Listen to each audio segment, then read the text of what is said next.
retired police dog suddenly started barking like crazy at a pregnant woman in the middle of an empty street.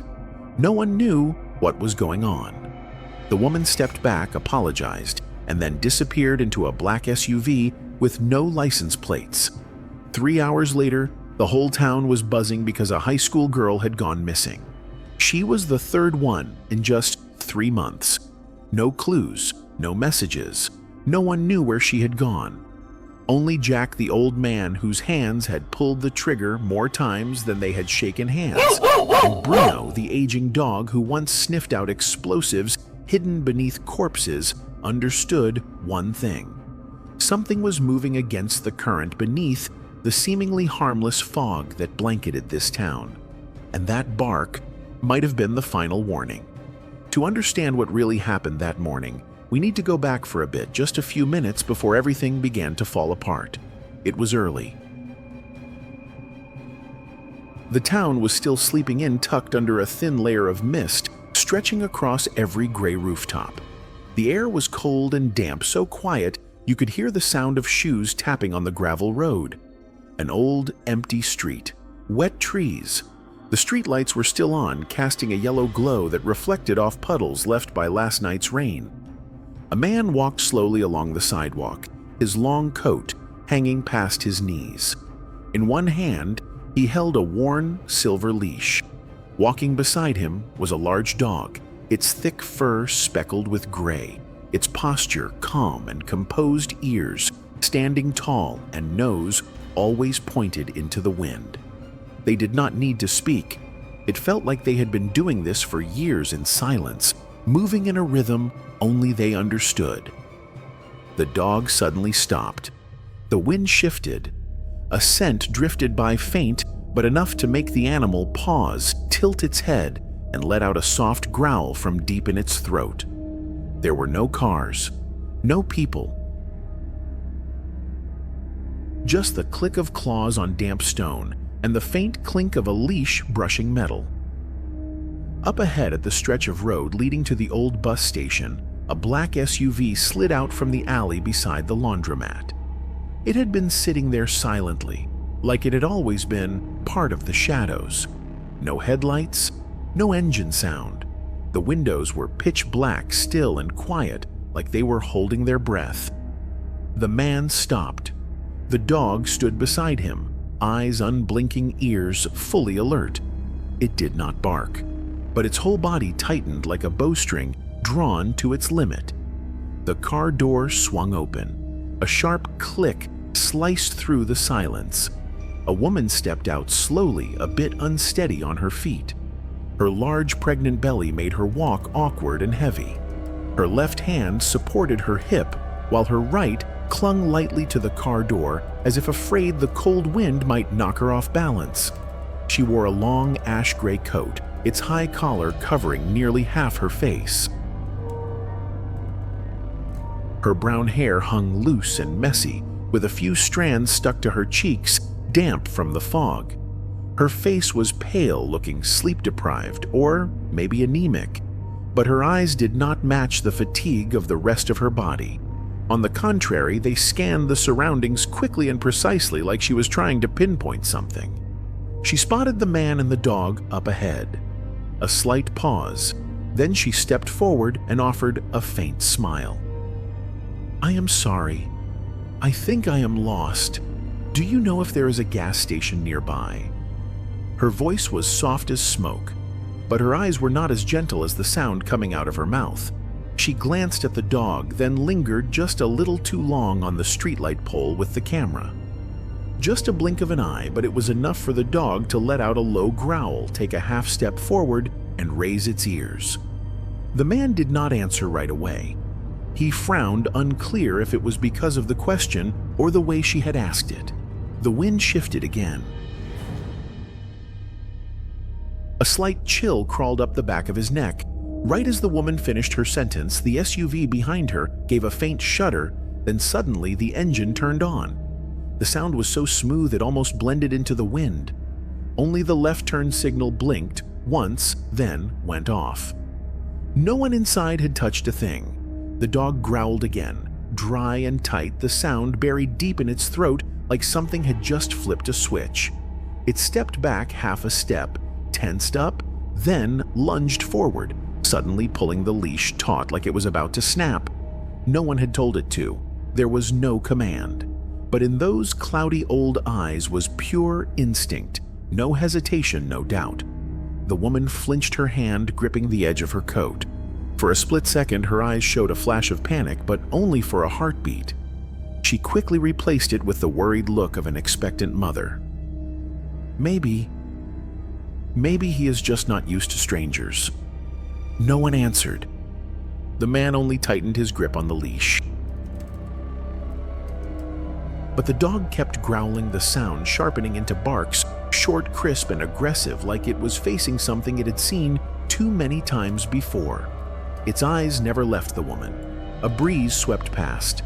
The SUV engine stayed on its windows, still dark as shadows. The man furrowed his brow. He had seen that look in a dog's eyes once before, 8 years ago, during a suicide bombing. A woman, pregnant, a dog. Just like this, only difference. Back then he had reacted too late. The woman tugged her coat gently, nodded as if to apologize, then turned back toward the car. Her steps were quicker now, but still careful not to draw attention. The SUV's door opened on its own, like it had been waiting. She climbed in without saying another word. The door closed with a dull click. The car rolled forward, smoothly turned the corner at the end of the street, and disappeared into the fog. No horn, no wave, not even a glance back. The dog stood frozen. Its ears still perked, tail tucked close to its legs, eyes locked on the direction the car vanished, like something had been left unresolved. The man held the leash, but his arm trembled slightly. Not from fear, but from a memory resurfacing. A memory of a mistake. And this time the signs were far too familiar. Silence settled again. Only the wind weaving through the power lines remained, and the dog's stare fixed on the space where the fog had yet to clear. The entire walk home that morning, Jack said nothing. The dog walked quietly beside him, but each of its steps still seemed tied to the empty space where that SUV had vanished. Something hazy but heavy pressed down on Jack's mind, the kind of weight that only someone familiar with danger would recognize. Jack did not look at Bruno. He already knew the dog had picked up on something he himself had long forgotten instinct. Jack lived on the edge of town where the fog came early and the streetlights stayed on late. An old wooden house, no TV antenna, no doorbell, and a low fence that seemed to say, "Do not come in." Inside, everything was arranged like a guard post. An old radio, empty ammo boxes, a tactical backpack, even a faded topographic map. No one in town really knew who Jack used to be. Some said he was a mercenary. Others guessed he was a cop fired for beating someone up. But the truth buried in military files no one had the clearance to open was this: Jack had been a K-9 operative in a transnational crime unit. For 20 years, he and Bruno had stepped into places where only two kinds of beings survived: the inhuman and the fearless. Until one day, Jack ignored the instincts of his partner. A child went missing. It had been a trap Bruno had sensed, but Jack had not believed. Since then, Jack withdrew from everything. No unit, no weapons, no orders. Just an old man and an old dog stepping out each morning, as if trying to make up for a mistake no one spoke of, but one he could never forget. Bruno always walked close beside him. No pulling, no calling. They understood each other through silence, a language only those who had lived through death could speak. And in a world increasingly full of lies, Jack still believed one thing: if anything on this earth still held on to primal instinct, it was Bruno. Bruno did not bark much. At times he seemed more like a moving statue than an old dog. But everyone who had served with Jack knew if Bruno growled, it meant something was wrong, deeply wrong. He had been trained at the Western base, where dogs were not just taught to sniff out drugs or explosives, but to react to micro changes in human expression. At just 2 years old, Bruno had identified an undercover operative at a refugee camp check. One glance, a quick look. Bruno barked straight at the man hiding a disguised signal device beneath gauze. In a mission along the southern border, Bruno had pushed Jack down just as a timed mine exploded. His back took dozens of steel shards. When he woke, he used his front paw to tap Jack's chest as if to say, "Next time, trust me." Now, Bruno was old. His hips were graying, his left ear missing a chunk from a scuffle with a child trafficker. But what had never aged was his hunting instinct, untouched by war or time. Bruno still had that instinct, but what he sensed that morning was not just a person, it was the air itself changing. And that scent, it was not unfamiliar to Jack, because in the town where they lived, seemingly peaceful and quiet, the calmer it appeared, the less Jack could trust it. There had never been a murder here. The police mostly dealt with missing cats and stolen bicycles. But in the last 3 months, 3 schoolgirls had vanished. First was Chloe, 17 class president, disappeared after tutoring at a teacher's house. Her phone cut out at 6:45 in the evening, the front gate camera covered with a wet towel. 2 weeks later came Lana, 16, head of the school's music team, walked home from practice and never returned.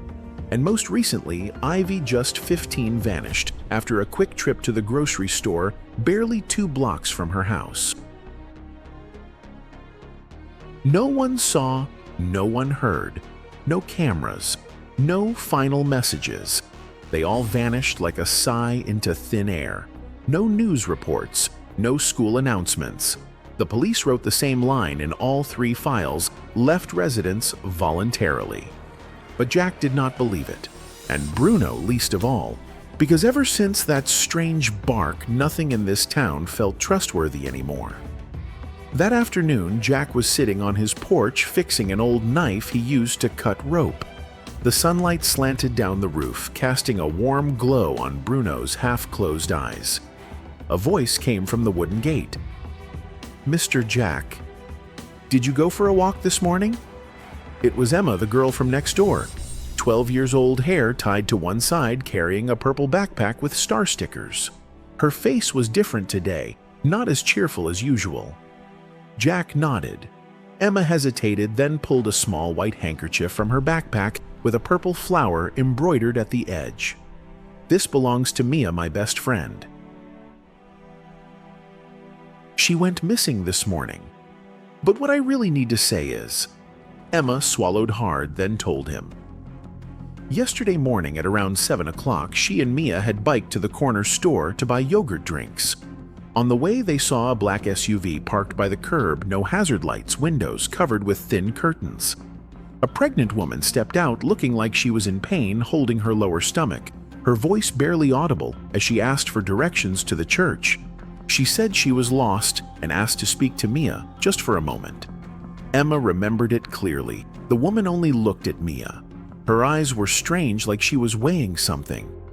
Then Mia stepped closer, and Emma waited a short distance away. 1 minute, 2, then 5. Mia never came back. The woman disappeared too, car and all. No engine noise, no tire marks. No one saw anything. Police said maybe Mia ran away due to school pressure. But Emma did not believe it. And what scared her more this morning, when walking her dog past that alley, her dog suddenly howled and bolted in fear. Jack gripped the handkerchief. Bruno stood up. His ears, which had been drooping all this time, suddenly perked up like they had caught something familiar, and his eyes locked straight onto the handkerchief. Jack reached out, and Emma gently handed it to him. The cloth smelled faintly of cheap soap, with a subtle, burnt plastic tang from sun exposure.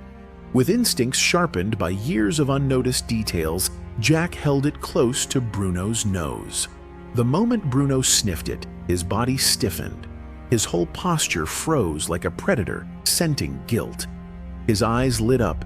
He shuddered, then let out a harsh, angry growl, almost identical to the one he gave that morning when he saw the pregnant woman. Jack stared at the dog in shock. The last time Bruno reacted this strongly was during a bust of a child smuggling ring at the border. He only responded like this when the scent was real, unmistakable. Emma bit her lip, barely breathing. She looked up at Jack and said softly, "This morning, Bruno barked the same way when he saw her. Exactly like now." Jack blinked, his heartbeat skipping. Inside his chest, instinct flared like fire.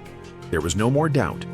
He leaned down, grabbed his old notebook, flipped to the latest page, and jotted in short, firm strokes, "Black SUV, handkerchief, mixed scent of soap and chlorine."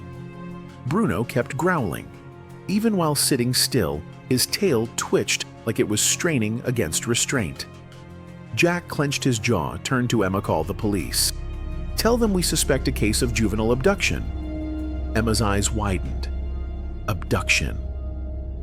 But who would want to take me? Jack did not answer. His gaze drifted to the trembling leaves at the end of the road, because the answer was one he feared might be true. A few minutes later, Jack and Bruno were inside the small room where Jack had turned one corner into a mini surveillance station. Under the dim light of the desk lamp, an old computer screen booted up, slowly reflecting the deep lines of tension on Jack's face. He entered a password, a string of characters only someone with an intelligence background would recognize the meaning of. Stored on the hard drive were hundreds of hours of footage from public cameras around the town, an old habit he had never dropped even after leaving the job. He quickly pulled up the video archive by timestamp, rewinding to this morning, the moment he encountered the pregnant woman. "There," Jack muttered. The frame showed the black SUV pulling over to the curb. The image was blurry but clear enough to reveal the license plate had been partially covered with black tape, not an accident. Jack slowed the video down. The car door opened. The woman stepped out.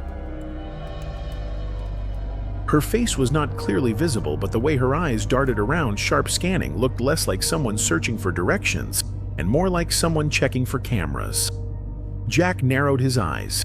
He jotted another note in his book, "Shifting eyes. Plate obscured. Behavior mismatched with facial cues." Bruno still lay at his feet, eyes fixed on the screen, growling quietly. Jack spoke as if to himself. "This is not someone who's lost. This is someone scoping the area." He froze the frame at the exact moment the woman approached a streetlight pole. Though she tried to lower her head, the light from a nearby gas station sign cast a faint glow on her chin and half her cheek. Jack zoomed in. There it was, a small scar on her left jawbone. His heart clenched, not because of the scar itself, but because he had seen it once in an old case file.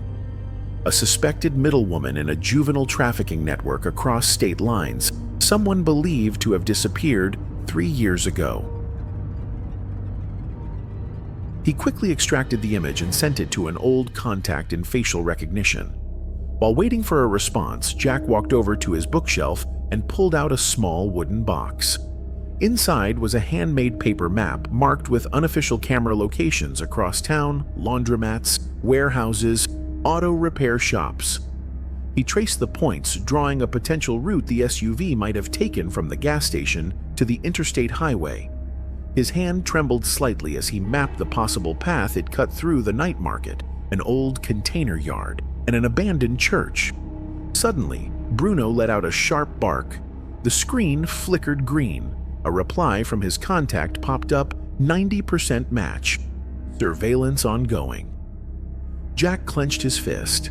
Part of him wanted to call the police immediately, but another part knew too well if he alerted them now, everything would slip away again like so many times before. He pulled a USB drive from the drawer and saved the footage. Patting Bruno on the head, he said, "We need to check the church." Bruno looked up. His eyes were ready. No bark, just a quiet lean forward, but Jack knew the dog's instincts had just confirmed what he had been feeling all along. Outside, a light drizzle had begun. Jack buttoned his coat and slipped the USB into his inner pocket. The quiet inside the house felt like it was holding its breath with him. The black SUV was not just carrying a pregnant woman, It was dragging along a nightmare one about to wake in the heart of this sleeping town. Jack moved through the misty rain, heading straight toward the old church on Claymore Hill. The sun had not fully risen, and the air was still thick with fog and moisture, making it feel as if everything was veiled under a thin sheet of gray fabric. Bruno kept pace beside him, silent but tense every step, showing the sharp vigilance of a seasoned veteran. The old church loomed in the fog, its wooden gate slightly ajar, as if both inviting and warning at once. Jack stepped into the yard eyes, scanning the surroundings. No security cameras, no alarms. Just an old stone building, a moss-covered bell tower, and faint tire tracks in the wet ground. "Someone was here last night," Jack whispered. Bruno lowered his head, growling softly, then quickly moved to the church's side where a side door hung ajar. Jack pushed the door open. The hinges groaned. A mix of mold and long-burned candles created a suffocating scent. Inside, dim light filtered through stained glass windows, casting eerie shadows along the walls. At the end of the nave, a small room glowed faintly. The door was unlocked. Jack peeked in. On the table sat a glass of water, still warm. But what stopped him cold was a town map sprawled across the desk, slashed with red ink marking schools, bus stops, and roadside shelters. He said nothing. Just pulled out his phone and silently snapped pictures of every detail. Outside, Bruno suddenly howled, not loudly, but tremblingly, as if he had caught a scent too overwhelming to bear. Jack clenched his fist. He knew this feeling, the feeling of a hunt, when the hunter realizes he might have been watched all along. He did not leave right away. Instead, he circled around to the back of the church where dense trees muddy ground and a narrow trail led down the hillside. Wind howled through dry pine branches, screeching. Bruno had already gone ahead, and by the time Jack caught up, the dog was standing at a patch of disturbed ground. Footprints, deep ones, the kind made when dragging something heavy. Jack knelt, brushing away dead leaves. Beneath the mud was a long drag mark leading to a large drainage pipe hidden behind a wall of vines. Bruno growled, low ears stiff. Jack dropped to one knee, shining his flashlight inside. In the faint beam, he spotted a large plastic bag inside, where small items, a plastic comb, a soaked student notebook, and a children's wristwatch that was still ticking. The hands pointed to exactly 6:32, the same time Emma had said her friend disappeared. Jack's throat went dry. He put on gloves, carefully packed the evidence into a separate cloth bag, then turned to Bruno. "We were right," he whispered. Bruno said nothing, but his eyes were the coldest confirmation of all. Jack did not head home. Instead, he detoured to an old wooden building nearby, once a church storage room, long since locked and sealed. Jack pressed his ear to the door. There was movement inside, very faint, but clearly something alive, trying not to make a sound. Jack stepped back, eyes no longer uncertain. He pulled out his phone, opened the surveillance app. Before turning away, he sent a message. "I need the old blueprints for Claymore Church as soon as possible." And behind him, through the light mist, a shadow flickered in the upstairs window, then vanished as if it had never been there. Jack turned off the screen and tucked his phone into his coat pocket. He could not shake the image of the shadow he had just seen behind the frosted glass, the third floor of Claymore Church, a level supposedly no longer in use. The mist was thin, but it added a heavy gloom to the air. Bruno stood next to him, eyes still locked on that same window. He did not bark, but his tail twitched, a sign he only showed when sensing something unnatural. Less than 20 minutes later, a message popped up on the screen from Ray, a former town engineer and one of Jack's old teammates. "Check folder, Claymore, 1971. There's an old basement not listed on the current plans." Jack's heart skipped. He opened the file, scanned the layout. And just like Ray said, there was a tunnel connecting the old storage room to a space behind the altar. On the newer blueprint, that segment had been erased with only a faint label left behind, not in use. Jack zoomed in, eyes scanning every detail. A narrow corridor, short but blocked off by what looked like a recently constructed storage room. And directly below the window where the shadow had appeared was the junction point of that hidden hallway. Bruno growled softly. Jack turned. The dog looked at him, eyes delivering silent confirmation. Jack buttoned up his coat and murmured, "We are going back, but not just to look this time, we search." Bruno stuck close behind. Jack's stride was brisk, steady, as if everything had now crystallized. This time, there would be no hesitation. Two figures, one old one four-legged, made their way through a narrow alley behind Claymore Church. Once a maintenance zone, now abandoned, no cameras, no foot traffic, which made it the perfect hiding place for things the town was never meant to see. Bruno leapt up onto the storage door, claws lightly scratching the wood. Jack grasped the handle. It was locked. He pulled out a slim pry tool, slipped it between the latch and rusted lock. Within seconds, a soft click broke the silence. The door creaked open. The smell of mildew hit them like a slap. The space inside was pitch black. Jack turned on his flashlight, its beam slicing through the dark, revealing old Saxe-broken chairs. But what made him stop cold was the rear wall. It had signs of new bricks, hastily layered over something else. Jack stepped closer, tapping the wall. The echo was hollow, not the sound of solid stone. Bruno started growling again, fur along his spine standing on end. Jack backed up, pulled a small crowbar from his backpack, and began prying at the bricks. After just a few, a gap appeared, just wide enough for a person to crawl through. Immediately, a gust of cold air hit his face, sharp with the smell of chlorine and blood-tinged iron. Bruno did not bark.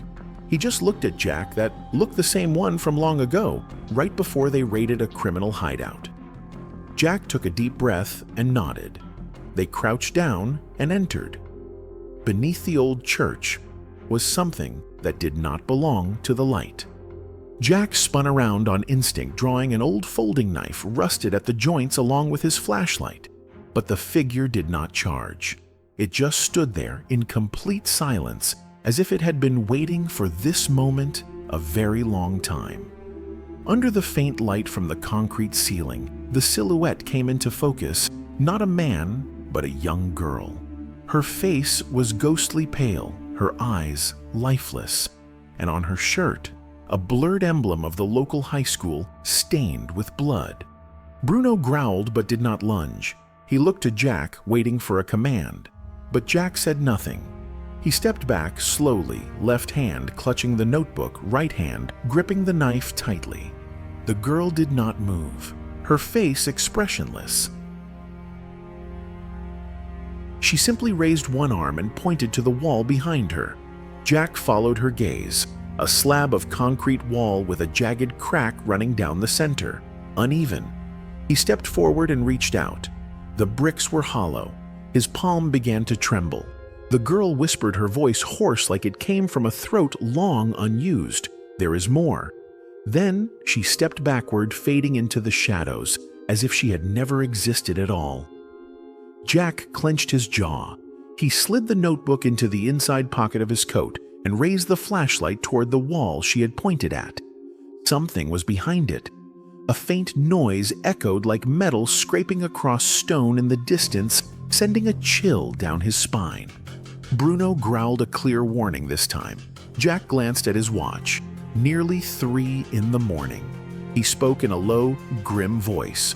"We are coming back." But not just with a flashlight and a knife. He and Bruno turned around. Behind them, the darkness seemed to inhale, waiting. The tunnel door closed behind them. Jack quietly reassembled the bricks he had pried loose, brushing dust over the surface until it looked untouched. The rain still fell outside and the air was thick with fog.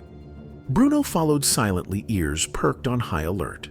They crossed the empty town square, moving quickly like two shadows in the night. Once home, Jack poured a bowl of warm water for Bruno, then powered on his laptop. He plugged in the USB drive containing the morning's footage and connected to his private security network, a system he had built himself the day he decided to live off the grid. The screen split into 8 feeds. The church, the gas station, the library, 3 main roads and 2 lesser-known paths around the town. Data poured in. Jack's eyes narrowed. He rewound to exactly 3 o'clock the moment they had exited the tunnel. On the church feed, something made his skin crawl. The silhouette of the young girl. She did not walk. She did not run. She floated through the frame, drifting from the church to the alley, then vanished. Bruno barked once, short and sharp. Jack paused the footage. The clip played again, same time, same movement, 3 times in a row. But no duplication, no error in the data. That cannot be... Jack murmured, a familiar sensation from his field days, creeping back in the feeling that what they were dealing with might not be human. He opened his notebook, flipped to a blank page, and jotted unidentified entity, non-physical movement, no environmental interaction.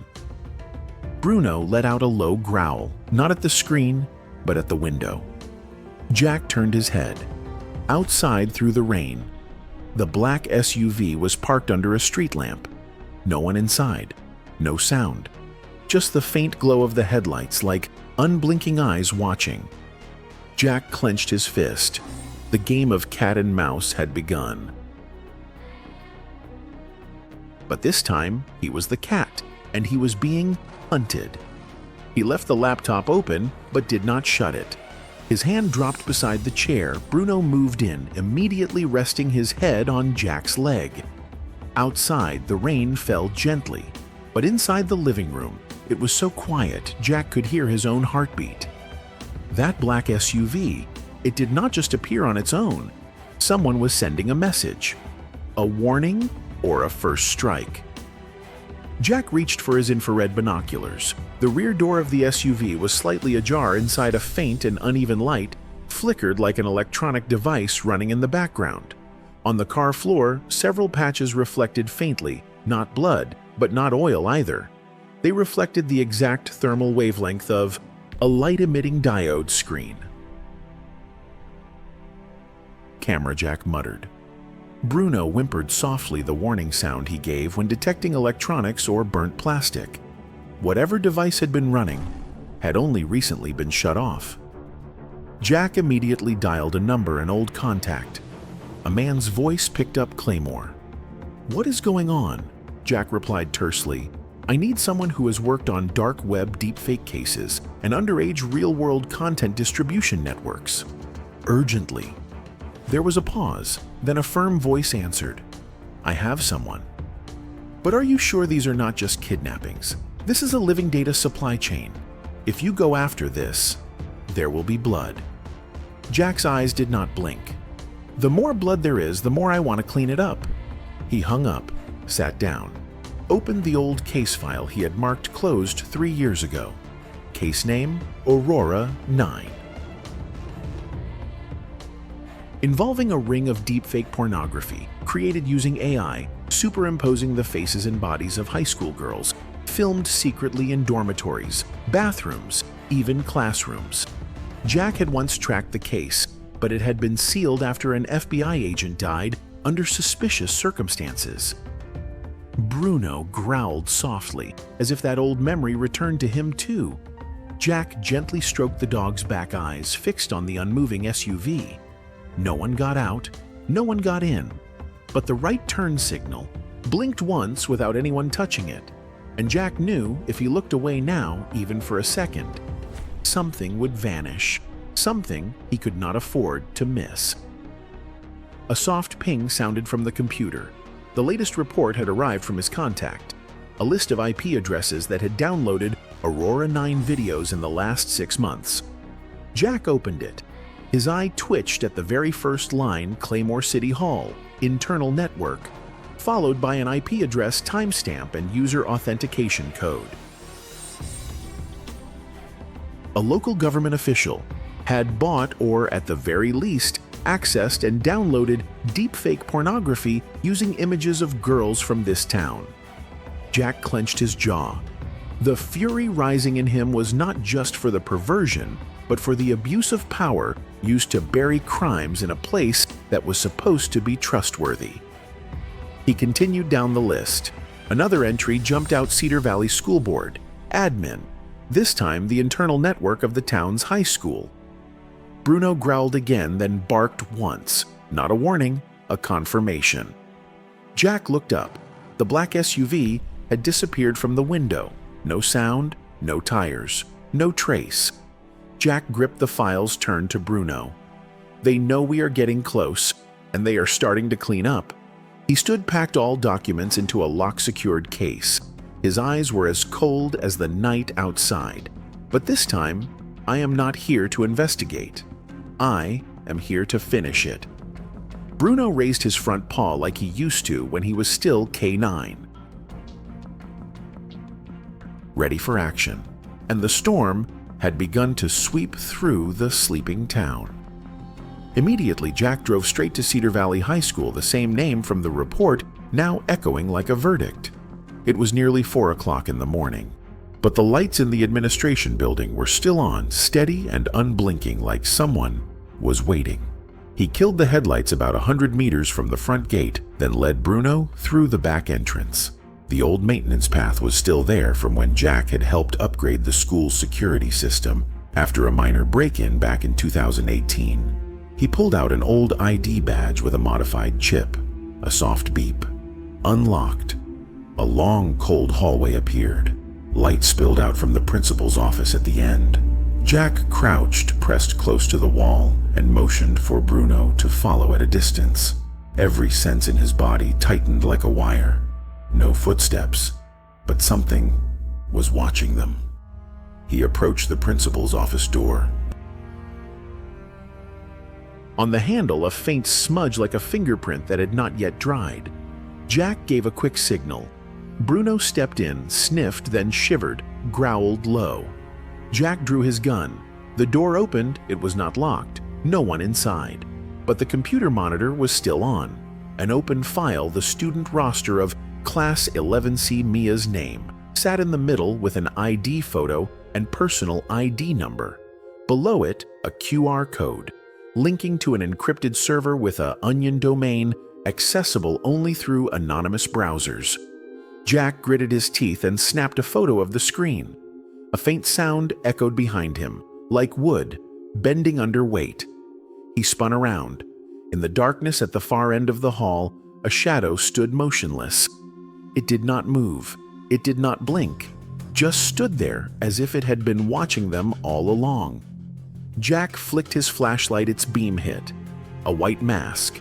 The figure tilted its head, then turned and walked away. The steps were light like a breeze, and then it vanished around the corner. Bruno growled. Jack whispered, "Not a student, not a teacher. That thing is security." 3 knocks at the door, then silence. Not rushed, not urgent. They echoed as if something on the other side was waiting for permission to exist. Bruno did not move, but his ears were already perked.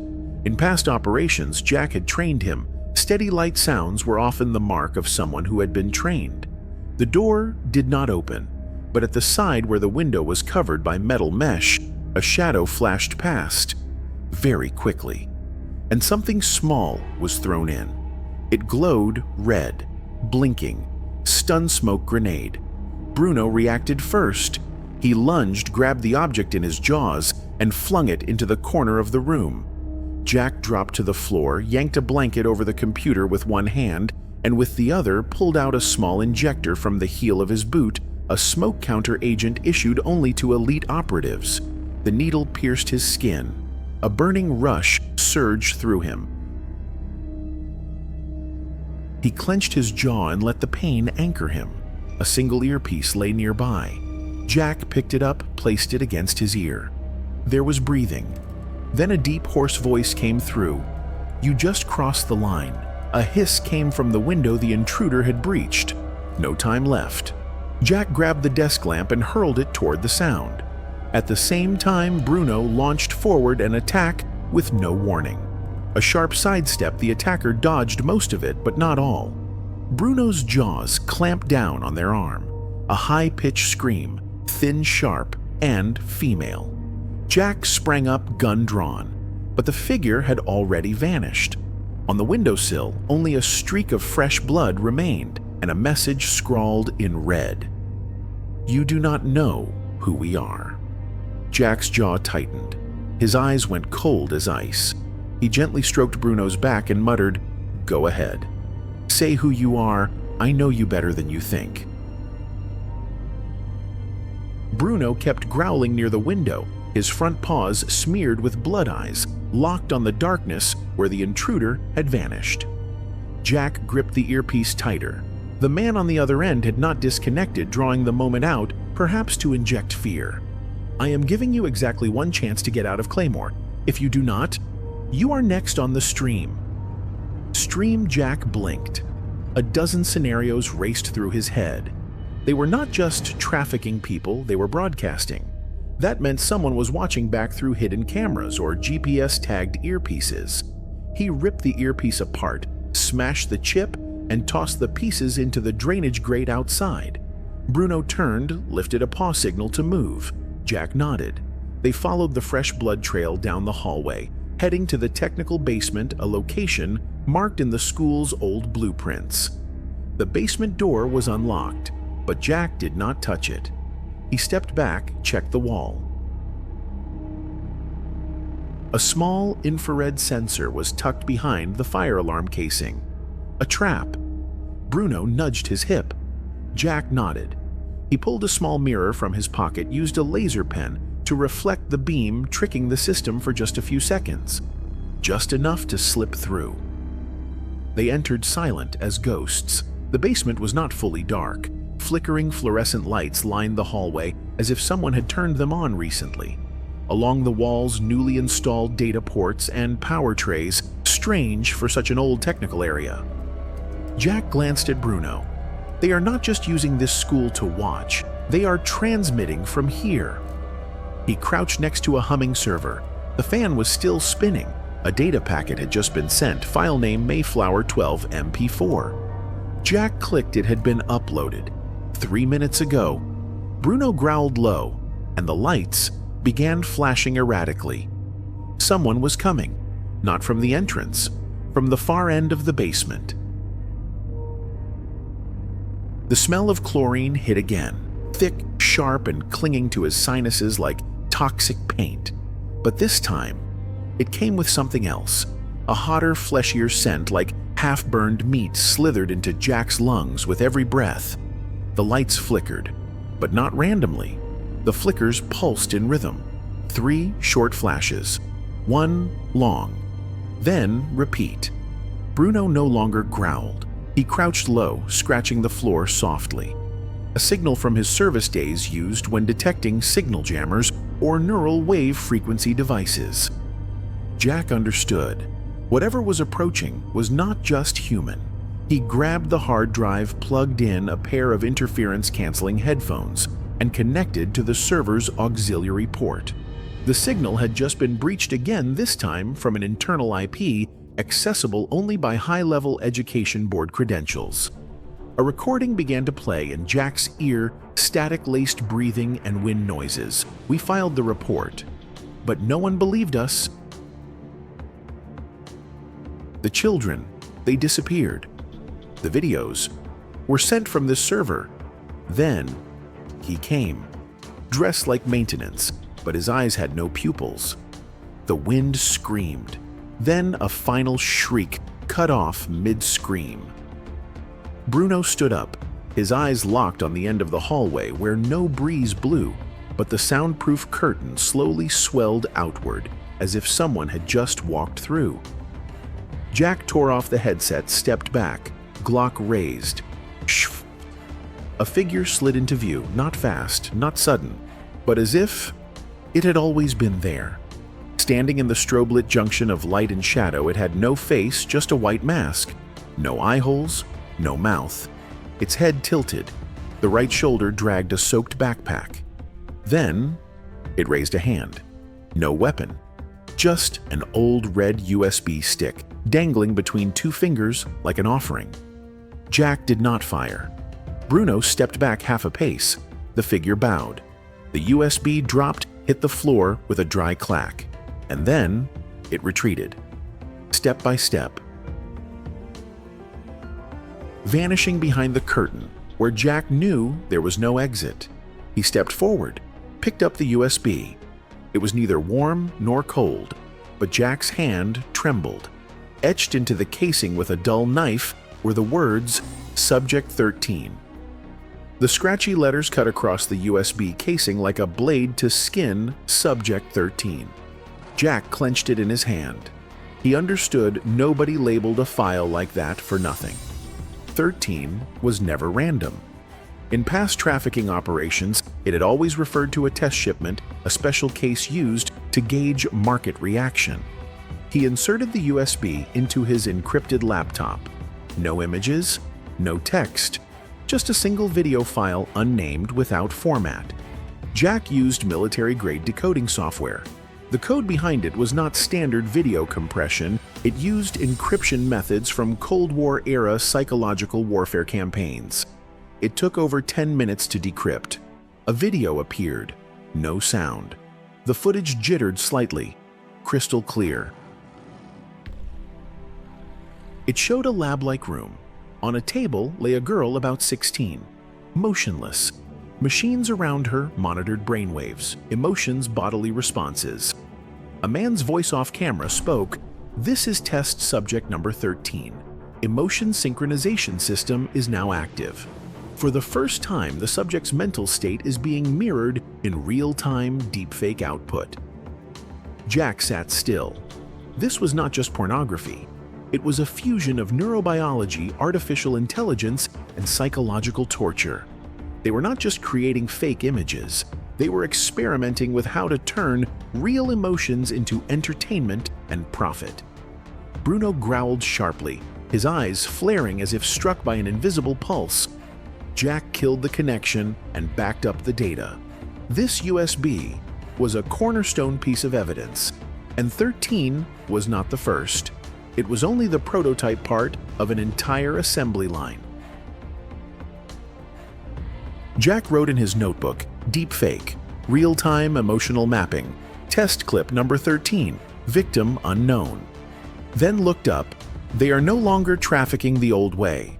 They are manufacturing to order, and 13 is just one item in their catalog. Bruno sniffed, turning toward the hallway as if an invisible toxin had just drifted by. Jack remained focused on the screen. The lines of code behind the video detailed a neural emotion simulator synchronized with a wearable device. For a moment, Jack felt like he was watching a CES tech demo. But this was a weapon of atrocity, and the victims were real people stripped of their emotions to become entertainment for those with the money to pay. Jack zoomed in on a segment of code. The metadata included a hash leading to a deep layer encrypted IP matching a network Interpol had tracked last year, neuroknot graymark. A global trafficking ring. The investigation had been suspended for lack of evidence. It had not vanished.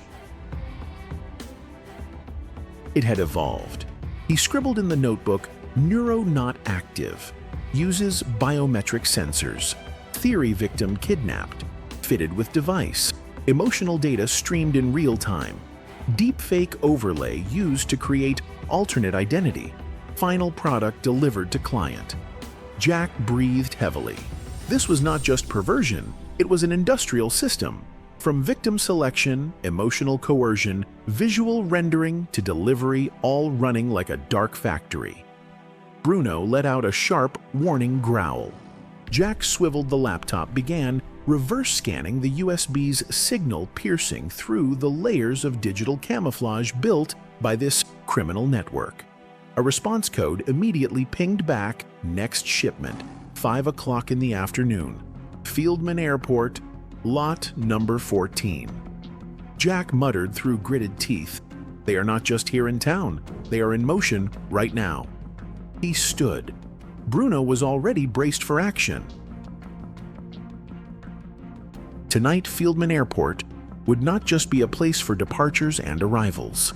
It would be the place where a real life was decided. Jack reopened the transport grid map of Fieldman Airport, tracing Lot 14 backwards. USB data revealed a secondary node, an off-site IP tied to a warehouse abandoned since 2019, Warehouse 9B, marked as a restricted zone due to chemical hazard. Suspicious. It was also the last recorded stop for a moving truck just minutes ago. Bruno barked once eyes locked on the screen. Jack knew that look. It was not a warning. It was a target. He pulled civilian satellite feeds.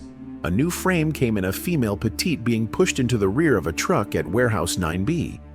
She wore gym clothes, matching the footage from the USB. This was not floating data. This was real, happening now. Jack grabbed the radio, switched to an old encrypted military frequency. This is Grey Wolf. Immediate access requested to Fieldman target. Moving asset. Do not trigger radar. Possible security infiltration on site. A crisp reply came back copy. 2-1 Alpha en route.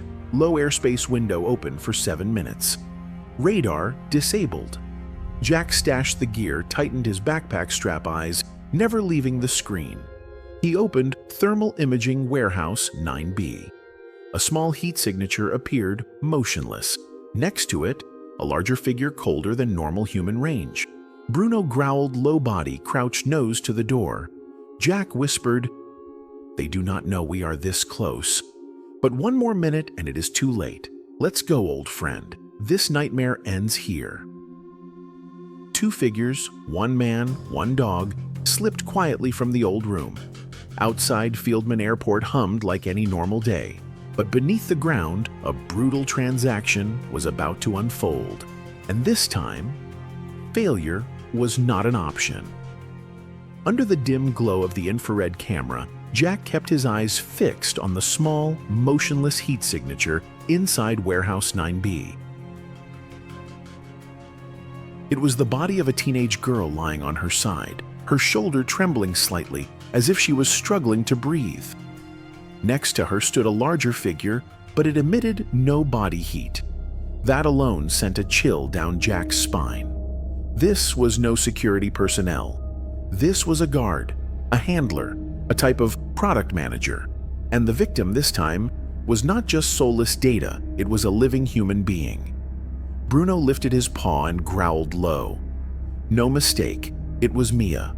Her face appeared clearly enhanced through reverse scanning from the USB data.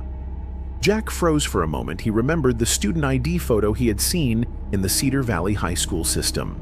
Mia had once studied there. According to internal records, she had disappeared on that fateful morning, the same day little Emma ran over with the news. Jack had been suspicious of the coincidence then, but lacked proof.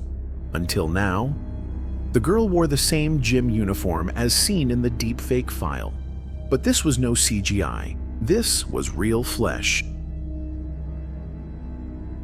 A living soul. And she was being held at Warehouse 9B like a package awaiting shipment. Jack tightened the strap on his backpack. His voice dropped to a near whisper, just enough for Bruno to hear. "You remember this girl, do you not? The first time you barked at that teacher in the hallway, it was because of her image in his device. I ignored it. But you never forgot the scent." He connected his tactical earpiece to channel 2-1 Alpha, which had been assigned to the extraction. The signal was still open. But suddenly, an intercepted recording came through, this time from the enemy side. "Grey Wolf, I told you already. Subject 13 is experimental. Do not make yourself number 14. Jack disconnected the earpiece and turned to Bruno. "There really is someone on the inside, and they are watching us. But they forgot one thing. I have been buried alive in Colombia and still walked out. Do not try to scare me." Two shadows moved again. Wind howled through the corridor near Warehouse 9B. And in a place where only darkness and secrets lived, a rescue mission was about to begin at a cost that could include their lives. Warehouse 9B loomed before them like a concrete block wheezing in the dark, surrounded by rust and dust. No alarms, no patrols. But Jack knew this kind of silence was never accidental. The side door was not locked, guarded only by a rusted chain that had been partially cut. Someone had already gone inside or was waiting for someone else to step in. A faint red beam swept across a warped wall. An old infrared camera, supposedly deactivated in 2019, was still running. Quietly, intentionally, not for alarm, but for surveillance, documentation, analysis.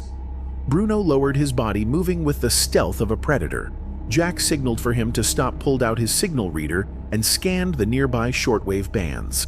A weak, distorted signal flickered on screen. But using a custom AI decryption module he had built himself, the voice slowly became clearer. Subject 13, physiological stable. Good recovery after alpha stimulation session. Third emotional reaction segment. Exceeded control threshold. Note, preparing for real delivery. Estimated time 25 minutes past 5 in the afternoon. A line of text scrolled across the display, Mia, 13F, validated. Jack clenched the strap of his backpack. For the first time tonight, his eyes sank. Not just at the cruelty, but from rage. They had used Mia as a test subject. Neural stimulation forcing authentic emotions and digitizing them into artificial responses for sale. Every flinch, every tremble, was being programmed, copied, and sold. A footstep echoed faintly inside the warehouse. Not heavy like a soldier's, not soft like a civilian's, but the tread of someone who knew exactly what they were doing. Heel to concrete, dry, hard, and cold as stone in a slaughterhouse. Bruno growled, but Jack placed a hand on his neck, silent command. To engage now was too early. Mia was still inside, and that person might be holding the key to her survival. For a brief moment, the infrared camera flickered. A face passed across the screen. A woman, age unclear, wearing a black medical mask, hair tied back, and a swollen belly, possibly pregnant.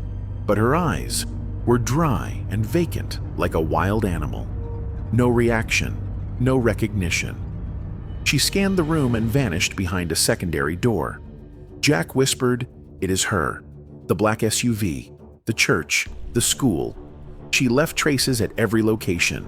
Bruno let out a faint growl and stepped back slightly. The door to Warehouse 9B began to open, and this time, she was not alone. The yellow light shattered across the stained concrete. The warehouse's metal door creaked open with a harsh groan, like the scraping of a dull blade across the throat of the dying. It opened slowly, not decisively, but quietly, as if whatever lay behind it did not want to be disturbed. Jack leaned to the wall's edge. Bruno lay beside him, muscles coiled like a wire on the verge of snapping. Jack drew his P226 pistol, affixed the suppressor, and narrowed his eyes. Inside, a cart rolled gently, not a large one, but the type used in operating rooms or for transporting biological samples. The sound of metal against the floor repeated in a rhythm that crawled under the skin. Then, she appeared. The pregnant woman, only this time without her medical mask. Her face was pale, flawless, but her eyes remained the same lifeless void of humanity, as if her soul had been overwritten. In her hands was a stainless steel tray. On it, 3 vials of thick yellow liquid, each labeled Emotion Stream 13, Serotonin, Trace Map, and Neural Sync Test. Jack clenched his jaw. They were not just trafficking people. They were extracting emotion-harvesting hormones and brain matter from living victims to feed a behavior analysis system through deepfake simulation. Bruno growled softly. She stopped, looked straight at them. No surprise, no fear. She tilted her head slightly and spoke in a distorted voice, like a deep-learning AI gray wolf. It is time for you to choose to become human or become a tool like us. Jack tightened his grip on the pistol. He did not reply. One thought echoed in his mind behind her. Was Mia, and she was still alive. The door remained open, but the most terrifying thing was the silence behind it. He stepped forward, gun raised. The woman did not move. She seemed no longer part of this world, or perhaps her mind had been fully handed over to some operating system. Her voice returned lower, flatter, like a premium chatbot reading from a screen. What you see is only a fragment. The clients do not buy people. They buy reactions, real fear, real tears. Behavior that cannot be faked, but can be recorded, cloned, and sold at 10 times the price. Bruno growled louder. Jack stepped closer. Rage surged within him. He had seen horror in war zones, but nothing this twisted, this inhumane. "Who are you?" Jack growled. The woman blinked for the first time, resembling something human. "I used to be like you, but I was chosen, upgraded, reprogrammed to feel nothing, only to serve data." She raised her left arm, her sleeve slipped down, revealing a cluster of biochips clinging to her veins. The lights blinked red and green, measuring hormone levels and neural responses in real time. They needed someone with the highest human pain response index to verify video quality. I was the first prototype. Jack felt his heart tighten. Behind her, a sliding wall opened silent. Inside was Mia. The girl lay on a metal table, limbs restrained by translucent biolocks. Eyes closed. Her mouth moved slightly, like whispering something. A camera no larger than a fingertip beamed red light into her pupils, recording every twitch, every blink, every swallow. That is the new demo. This clip is for platinum clients in Berlin. They do not want to see pain. They want to feel it through simulated tactile data. And Mia is ideal. Orphaned. No paperwork. No one looking. Bruno stepped forward, growling deep in his throat. Jack exhaled. "You are wrong about one thing, girl with no feelings. Someone is looking. Me and Emma." The name made the woman's expression flicker for the first time. Silence fell. Then a high-pitched beep echoed from the metal wall. Mia began to convulse. Jack lunged forward, and the rescue began. He shot toward the metal table like an arrow. Mia's body shook violently. Her eyes rolled back her mouth, letting out voiceless gasps. Red wires pulsed from both temples' data systems, forcing her brain into overload. Bruno, cover the rear. Jack shouted, pulling a blade to slice through the biolocks while yanking the cable from the back of Mia's neck. A spark flared blue, then vanished. Mia collapsed into his arms, limp but breathing. From the shadows, the masked woman stepped forward. No more talking, no more pretending. In her hand, an industrial-grade air pressure injector. Jack did not wait.